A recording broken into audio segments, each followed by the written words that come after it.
Baik, bismillahirrahmanirrahim. Assalamualaikum warahmatullahi wabarakatuh.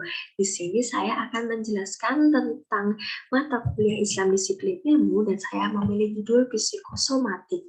Dan saya akan menjelaskan dari bab 3 halaman 149 sampai halaman 150.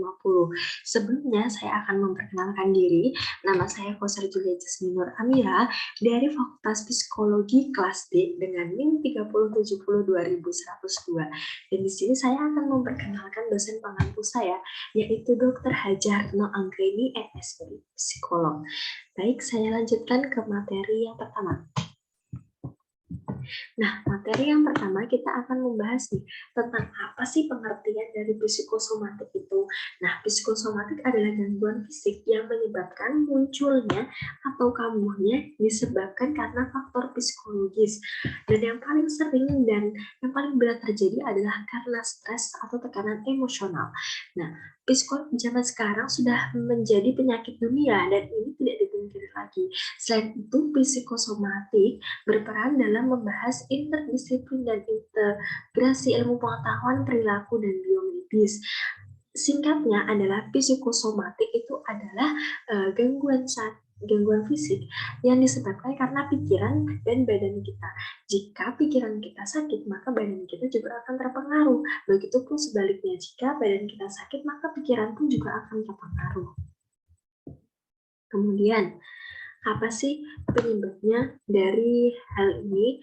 Banyak ahli yang mengatakan bahwa stres merupakan faktor yang paling sering terjadi dan mungkin ini adalah penyebab utamanya seperti itu. Stres itu dapat timbul dari diri kita sendiri, antar individu bahkan kelompok. Seperti contohnya, jika stres itu datang dari PR kita mungkin atau besok ujian dari sekolah kita, soal cinta atau soal rumah tangga, bahkan pekerjaan itu mungkin saja terjadi. Nah, intimidasi, kekerasan, dan kekejaman walaupun dilakukan dari hal sekecil apapun itu sangat berpengaruh dalam stres terhadap seseorang karena setiap orang itu beda kemampuannya dalam menghadapi tekanan seperti itu. Kemudian peneliti juga mengungkapkan kekerasan dan kekejaman merupakan seluruh pengalaman manusia dari dalam kandungan, anak-anak, dewasa, bahkan sampai usia lanjut. Baik, selanjutnya adalah akibatnya. Apa sih akibatnya? Dari berbagai stres yang ada, dapat mengakibatkan contohnya seperti SSD, itu sistem saluran darah. Intinya, jika kita sering memendam stres kita, maka lama-kelamaan itu akan berpotensi untuk menimbulkan penyakit. Nah, salah satu penyakitnya adalah SSD, kemudian hipertensi, kolesterol, bahkan dapat mengakibatkan jantung hingga kematian. Maka dari itu, sebaiknya kita menyalurkan emosi kita seperti kita bercerita ke teman atau menulis gitu di buku daripada hanya dipendam seperti itu.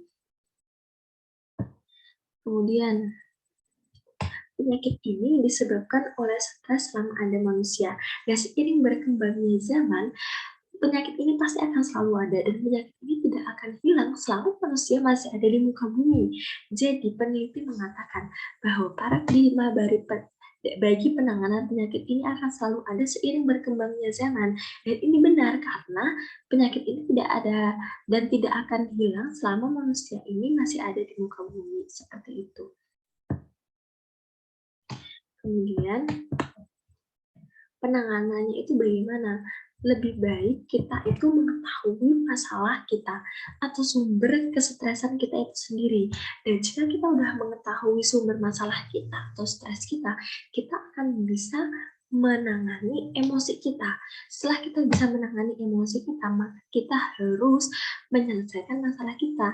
Jika masalah kita hilang atau sudah selesai, maka stres pun itu akan sudah selesai seperti itu. Intinya adalah kita mengetahui, kemudian tidak lupa kita mendekatkan diri kepada Allah Subhanahu wa Ta'ala. Baik, ini adalah referensi yang saya dapatkan dari Bu Aang dan Gamayati dan IN Hidayat. Kemudian di slide terakhir. Mungkin cukup ini yang dapat saya sampaikan. Mohon maaf jika ada kesalahan kata atau perilaku selama pelaksanaan video ini. Terima kasih. Wassalamualaikum warahmatullahi wabarakatuh.